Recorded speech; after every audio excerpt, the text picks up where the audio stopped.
तो mathematical economics पे हम लोग काम कर रहे हैं। तो जब मैथमेटिकल इकोनॉमिक्स में सबसे बात हमारे पास कर रहे हैं, फंक्शन फार्मूलेशन की बात कर रहे हैं कि आखिर जो हमारा फंक्शन होता है वो कैसे बनाया जाता है, कैसे फार्मूलेट किया जाता है, कैसे जन्म दिया जाता है। तो चलिए, सबसे पहले मैंने आपके साथ डिस्कस किया, पहला पॉइंट है कि आपको देखिए डिमांड फंक्शन कैसे जनरेट होगा। डिमांड फंक्शन कैसे जनरेट होगा? हमको ये पता है कि जो किसी अर्थव्यवस्था में जो डिमांड होती है एनी कमोडिटी की, demand of any commodity, that is called D Q D, it is function of price होता है। ये आप और हम मच बेटर जानते हैं, ठीक है। आप और हम मच बेटर जानते हैं कि किसी वस्तु की जो मांग होती है ये डिपेंडेंट वेरिएबल है, डिपेंडेंट वेरिएबल है, and the price of commodity is independent variable है। तो प्राइस में यदि चेंज होता है तो आपकी डिमांड में परिवर्तन होता है। ऐसा मार्केट में हम ऑब्जर्व करते हैं, ऐसा मार्केट में हम देखते हैं। तो सो सिंपल कि इकोनॉमी में जो डिमांड होता है it is determined by the price. जो उस कमोडिटी की प्राइस होती है दैट डिटरमाइन, वो निर्धारित करती है। तो यानी हमको जो भी डिमांड फंक्शन है वो डेटा ये बताता है कि मांग मूल्य के सापेक्ष कार्य करती है। मांग में जो परिवर्तन आता है it will be depend upon the price, such as we can see, अगर किसी वस्तु का मूल्य, प्रारंभिक मूल्य 10 रुपए है, suppose that this is the initial price, ठीक है। इनिशियल प्राइस कितना है? 10 है, और इनिशियल खरीदी गई मात्रा कितनी है? 20 है, ठीक है। अगर वस्तु का मूल्य बढ़ करके 20 रुपए हो जाता है तो खरीदी गई वस्तु की मात्रा घट करके 15 हो जाती है।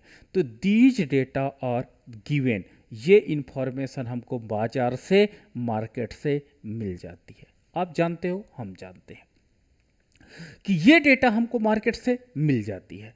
अब हम इसके आधार पर क्या करते हैं?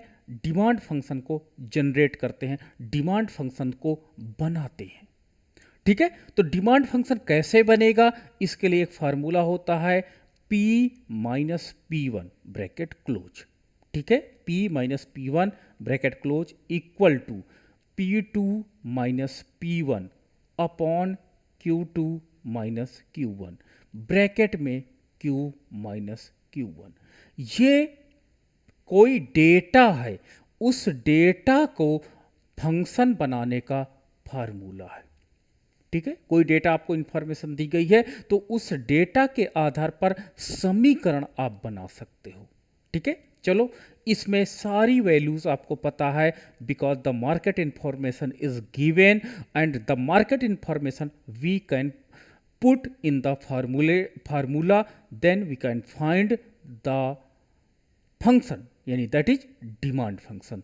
So putting the value of P1 is 10, P2 कितना है? 20 minus 10, and आपका Q2 minus Q1 that is 15 minus 20 and bracket close Q minus Q1 that is 20। ये आपके पास है। अब आके क्या है? P माइनस 10 इक्वल टू कितना हो जाएगा? 10 अपॉन माइनस आपका कितना हो जाएगा? 5 हो जाएगा, ब्रैकेट में Q माइनस 20। अब क्या हो जाएगा? P माइनस 10 इक्वल टू 5 दूनी 10 माइनस 2 Q माइनस 20, ठीक है। ब्रैकेट तोड़ देते हैं तो हो जाएगा P minus 10 equal to minus 2Q plus 40, मैंने ब्रैकेट तोड़ दिया है। अब देखो यहां पे क्या बता रहा है कि डिपेंडेंट वेरिएबल हरदम बाएं साइड रहता है, इंडिपेंडेंट वेरिएबल कहाँ रहता है? दाहिने साइड। तो ये देखो इक्वल है, इक्वल वाला इधर ले चलते हैं, पूरा इक्वल वाला उठा के इधर कर लेते हैं अपनी सुविधा के लिए। तो minus 2Q plus 40 equal to P minus 10। इसी चीज को देखिए हमने क्या किया, लेफ्ट को राइट कर दिया, राइट को लेफ्ट कर दिया, because we need Q as a dependent variable whereas P as a independent variable. तो ये हमको नीड्स थी, तो नीड्स के अकॉर्डिंग हमने काम किया। अब सारे कांस्टेंट नंबर को हम लोग क्या करते हैं, राइट साइड में शिफ्ट करते हैं, तो हो जाएगा -2q equal to P -10 -40। And अब क्या हो जाएगा, -2q इक्वल टू पी -50। अब -2 को भी उधर ले चलो, तो क्या हो जाएगा, q equal to -p/2 minus minus plus and 25 हो जाएगा। ये आपके पास जो फलन होगा, this will be demand function. इसे हम लोग मांग फलन कहेंगे।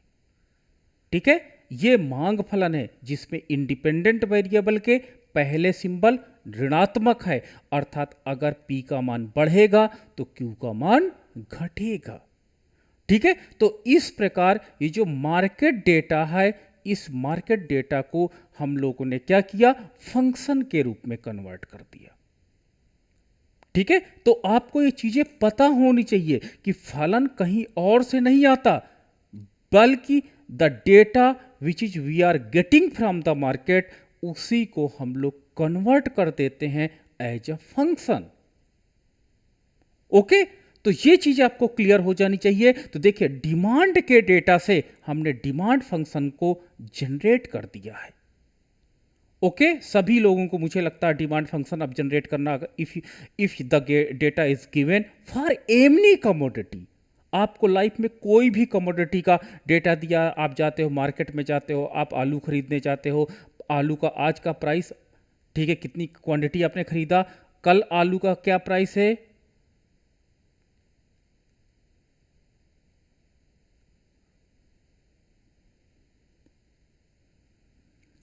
एक जस्ट 1 मिनट।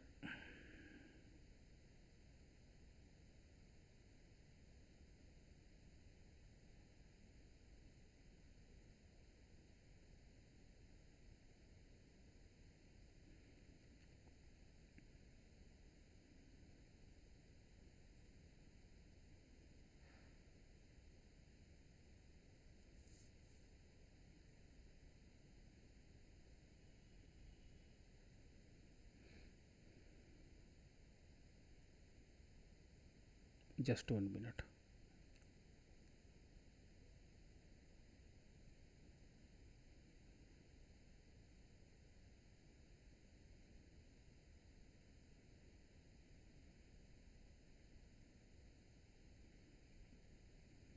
तो इस तरह देखो, मैं ये नहीं कहता हूं, देखो डिमांड फंक्शन का रूल हर कमोडिटी पे काम करेगा, बट हर डिमांड फंक्शन का जो डेटा होगा वो अलग अलग होगा। 1 मिनट। नाम सर।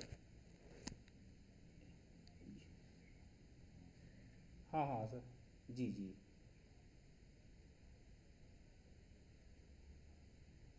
हाँ हाँ सर।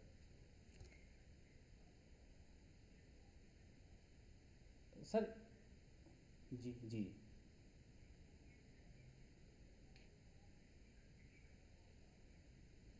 हाँ हाँ सर।